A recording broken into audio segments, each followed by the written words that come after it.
Hi, I'm Jay, and this is Road to Click. So today is a work day. It is all business, all work, pretty much all the legwork that goes into pre-production for a show. I want to teach you guys how to do a showrunner's Bible. So I personally always start my project off with a 3-ring binder. So right here is my 3-ring binder for my show Bible for Click. This is just a regular binder you can buy at the store. I put a picture on the front just to, make sure it's different from my other show Bibles because this is my baby. So a quick rundown about what a show Bible is. Essentially, it's a giant Bible, giant book, giant file of all the information you need to make your show. And it gets bigger and bigger as you go. So that's why I like to use my 3-ring binder. It just allows me to continue on with the Bible. And the idea is that you can hand it to any member of your team and they would completely understand your vision 100%. So it's very important to both film, television, whatever film project you're doing to have a show Bible or a movie Bible, whatever you want to call it, because it essentially helps your whole team understand what's going on in your head without you having to constantly reiterate it to them. So I'm going to show you guys really quickly what I've done so far. So I personally put my log line as my first page, mainly because if I'm in a meeting or something and I want to have it right that, the log line right there so I can just, knock it out real quick. Second page is my director's statement. This is important so you never forget why you're doing what you're doing. I was taught about that one in film school, is that it's really important to have a statement from the director before you start the project, so you always have a clear idea of what you were doing when you started the project. This is my document of registration with the Writers Guild. It is not something you have to have in your Writer's Bible, but I like to keep it there so I know where it is. So one of the more important parts to have in your show Bible is your character list, so you know who you are casting, and so on, blah, blah, blah.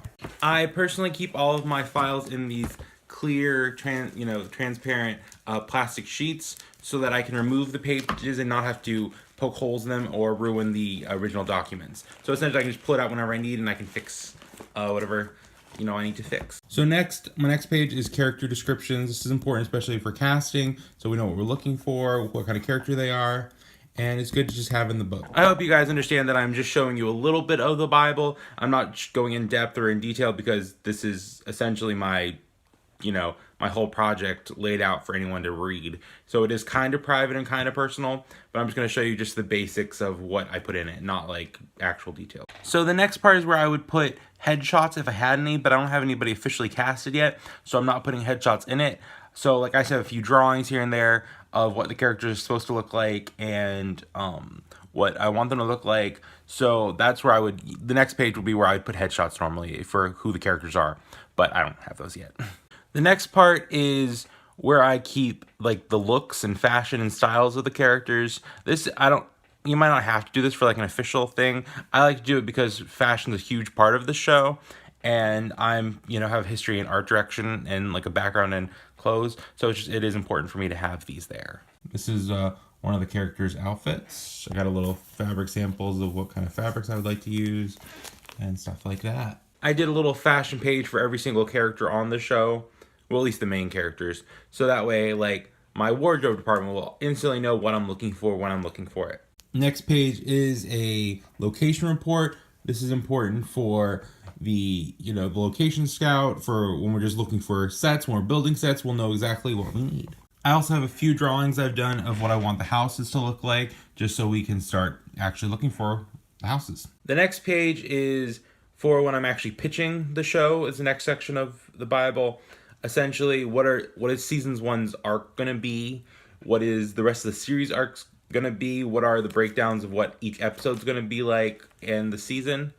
So essentially, I would have one page sheet of all of seasons 1's arc, internal arc, emotional arc, physical arc, just a quick rundown. And then the next, I think they normally say 5 seasons planned out for when you pitch something, so I then have a page for each season. So season 2's arc, da-da-da-da-da, season 3's arc, blah blah blah, so on and so forth. Then we get into the actual script. This is the important part. This is the bulk of the Bible. It's going to be the actual script. This is the script I'm going to be writing on. This is going to have all my director's notes, my producing notes, and all of my scene numbers, and my essentially shot list. Then this is something I personally did for when I actually need to pitch the show. After the first pilot episode script, I have a 1-page breakdown of each episode for the rest of season 1. So when I do bring it in, I have not just ideas for the episodes, but pretty much a quick synopsis of what the rest of the season is going to look like. Then I have a page for formatting, essentially, how many characters, what channel I'm aiming for, what time slot, who my target audience is, all that good stuff. This is important, especially when you're going to networks. Okay, so here are my actor release forms. This is just like a quick kind of sign off for an actor. Most of them, realistically, would use this probably for extras or just side characters. This would not, I don't know if this really consists of being a real contract, especially for a long-term thing, but this is just something I keep in my book just in case, just kind of says like they, are consenting to whatever we're filming. Then I got this one. It's a crew deal memo. It's for if, you're trying to get some crew on board or something and you just need a quick sign off to say what they're, expecting from all this. And it's just good to have so that people know what their jobs are, know how much they're getting paid, know how much they're not getting paid, whatever. Then right here I have some blank storyboards. That I'm going to do a whole episode about storyboards. I personally struggle with storyboards because I am an artist and I like to draw, and I find it really annoying to just do the stick figures, so I have a special plan for this. Alright, so that was my quick rundown about how to create a showrunner Bible. Obviously, there's so much more detail that goes into this, but like I said, quick rundown. If you guys want to know more about this, let me know. I'm going to be constantly working on the showrunner Bible, so it'll be coming up throughout the rest of this little mini-series, and I'm going to just keep showing you guys what's going on, and it's just a very important part of the process. So thank you guys for watching, and this has been Road to Click. And remember, today is not like yesterday. Bye.